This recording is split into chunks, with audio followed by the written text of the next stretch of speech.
Today, we're turning Billie Jean into a drill track. Let's use the original chords with a pad and a supersaw layer. But let's slow these down. And of course, add some drill drums. We've got to fill this out with percussion elements too.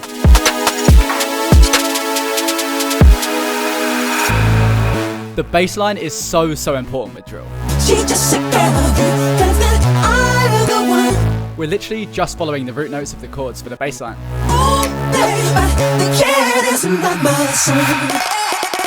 I decided to chop the vocal up for this cool vocal glitch effect. It sounds super unique, and altogether I think it sounds fire in the track. Right, that is our track done.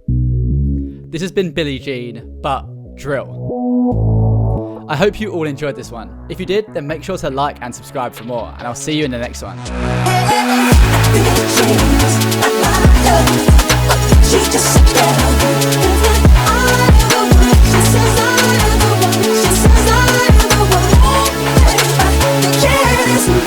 She